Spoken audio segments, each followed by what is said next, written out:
This is the McCurdy Real Estate and Auction Varsity Pregame Show. Coach Austin Clifton reviews the last varsity game and takes a look at today's upcoming contest. Sponsored by McCurdy Real Estate and Auction. Real estate, but better. And now, let's join Coach Clifton with Kevin Arkin. And welcome to our final regular season pregame interview with our head coach, Austin Clifton. The varsity game will be starting here in a few minutes. And, Coach, we haven't had a chance to visit you and I the last week or so. Let's go back and look at kind of just take things in general. But the kids are playing very good soccer of late. Yeah, been an up and down season, lots of hurdles, lots of things that we've had to overcome as a team, whether that be injuries or new kids getting pulled up and having to play minutes that in big games that we need them for because of the injuries. And guys have stepped up. We've had some tough games. We all know our schedule is very tough. And so there's been a lot of obstacles our way. But, yeah, I think that the middle part of the season we were struggling a little bit. We started off pretty good. And then these last probably, I'd say 4 or 5 games, we've been playing really well. Results might not show. We might have had a few losses in those games, but they've been close games. We've been competing and scoring. We just, again, have been letting in a little bit too many goals, but it's getting a little bit better. We're starting to figure our defense out a little bit. And the good thing is that we want to be playing the best right now, and I think we're peaking towards that. And, you know, it's amazing that we've been able to do this. This has probably been the biggest injury-riddled season that I can remember anyway with the boys. And with everybody out, you had 6 guys out last week. And we picked that trip up to Manhattan, and we led in the game. We were even with them in the second half until late. So we hung in there even with our depleted numbers. Yeah, we've been really depleted the last few games, and like you said, we competed against Manhattan. We got our first home win on Thursday against Maize, which was a really good game for us, and we still had depleted numbers that night as well. So, yeah, I mean, as far as the guys and their attitude and how they're approaching practice every day and games, you wouldn't be able to tell that we're 6-9 right now. And on a positive note, like the fact that we are 6-9 is quite a feat in itself with our schedule and so many guys missing and having to put out different lineups every game and guys in different positions. It's been tough, but the guys are resilient. They've had a good mental part to them, and they've been fighting. And like I said earlier, you know, we want to be playing our best right now, and there's still a lot to play for. And just looking back at our most recent game against Maize, folks, if you were not watching live and you were not there, you need to go back and watch the podcast. That game was just excitement from the get-go. Yeah, it was a really good game. 2 pretty evenly matched teams, record-wise, and I would say on paper.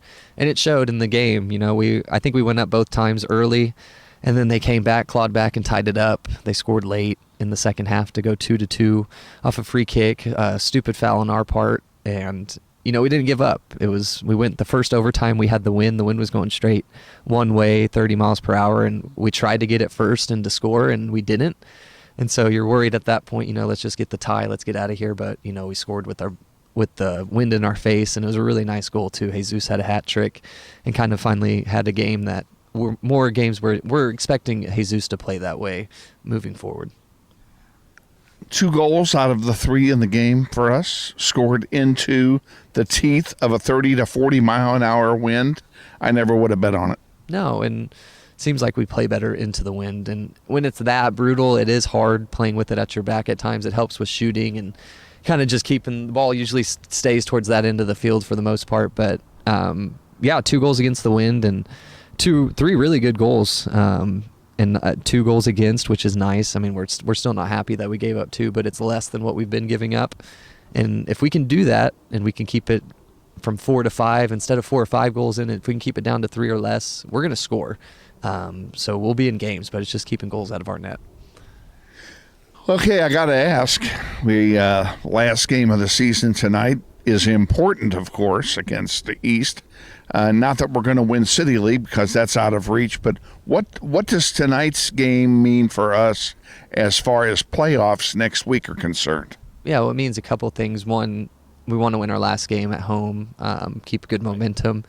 And it's a City League game against a team that we've lost to already this year. We played East in the Titan Classic and got handled pretty well, so a little bit of extra motivation for us to prove that that wasn't the team that we are. But, we want to go 4-4 in City League. It'd be nice to go 500, so when tomorrow does that, we take mid-table City League, which is always nice. And then as far as regionals, it's huge. There's a big log jam right now where us and a bunch of other teams are around 6-9, 6-10, 7-8, 8-7. There's a ton of teams right there, so there could still be a lot of movement up or down. A win could definitely move us up, and a loss could definitely move us down. There's no prospect of our hosting. Is that correct? Well, we could. I mean, if we win and some other teams lose, we could end up being an 8 seed maybe and host that 8-9 game, but it would be a long shot. We're anticipating that we're going to be traveling and going somewhere, but yeah, there's still a possibility. It's very log jam, but we would need a lot of things to go our way. So this game is very, very important in that regard. So what's the injury situation looking like for tonight? I'm almost afraid to ask, but we got to know. Yeah, we won't know going in. I know Pierce is done. He's done for the season. Landon, we'll see. He didn't play the last 2 or 3 games. He's got a hamstring injury that's bothering him. Didn't really practice on Monday. And then Carlos, we'll see. He practiced a little bit on Monday.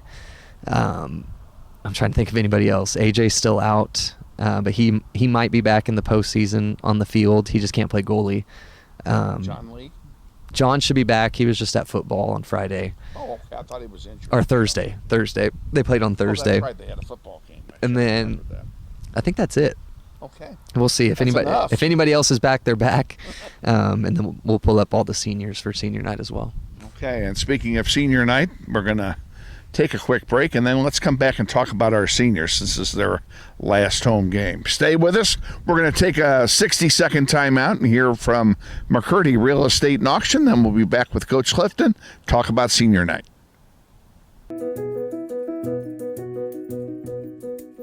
I'm ready. Me too. Are you ready? I'm ready.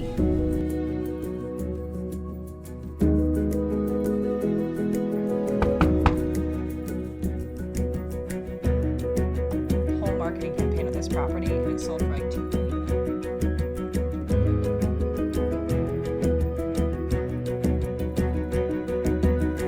Shall we book it? Yeah. Yes. I think this is it.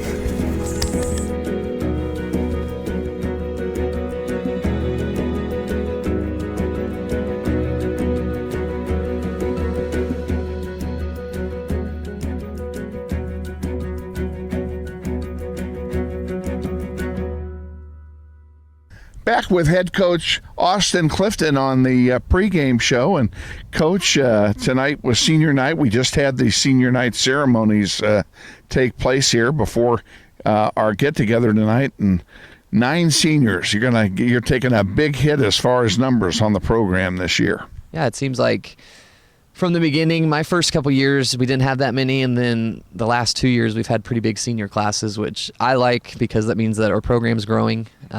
We've got kids that are sticking it out for 4 years and, being with the program the entire time, which means a lot. So, yeah, we're going to honor the 9 seniors today, and this is kind of the first class that, for the boys, I've had since their beginning, since they were freshmen. That was my first year as head coach. So it's nice to see them grow over the years and turn into good young men, and we've got some good ones. They're going to be good young men and good citizens in the world when they get out of here. And, it's much more than soccer at the end of the day. It's, how do they develop? How do they grow as people? And we like to think that through our program and how we run things that they end up being pretty good people. And, it's kind of amazing that, so many of these guys not only excel on the soccer field, but they're also excelling in the classroom. They're involved in other activities, and they're turning into really well-rounded young men, and that's really good to see. Yeah, we got tons of kids in the ECA program, which is academics, tons of honor roll kids, tons of kids that play other sports and are involved in other clubs, a lot of kids in the audio-visual stuff that are involved in that with Monroe. So, yeah, love seeing our kids succeed in things other than soccer, and that's kind of what – tonight we celebrate them in their 4 years with us, but it's much more than that. It's about them moving on, and hopefully they want to still stay connected to Northwest Soccer when they leave here. That's kind of a big thing that we have with our alumni, and they want to give back to the program. And I think with the young men that we have, they will, and they see the value in it, and they know it. And that's all we want. We want them to enjoy their 4 years here and be able to look back and say, I had a good time, and I became a better person because of it. Well, and a lot of that has to do with you and your coaching staff, too, because you help lead and mold these young men, and we thank you for that. Thank you. Good luck tonight against East High. Let's get that W and improve our playoff seeding. Who knows? Yep. Maybe we'll get another game here at home. Be nice. Yeah, thank you. Tune in and help support the seniors. Head coach Austin Clifton on the pregame show. Stay tuned. We're going to take one more timeout, and then we'll be back with the starting lineup and the play-by-play of tonight's season finale against the East High Blue Aces. You're watching NWHS Grizz, and this is Grizzly Soccer.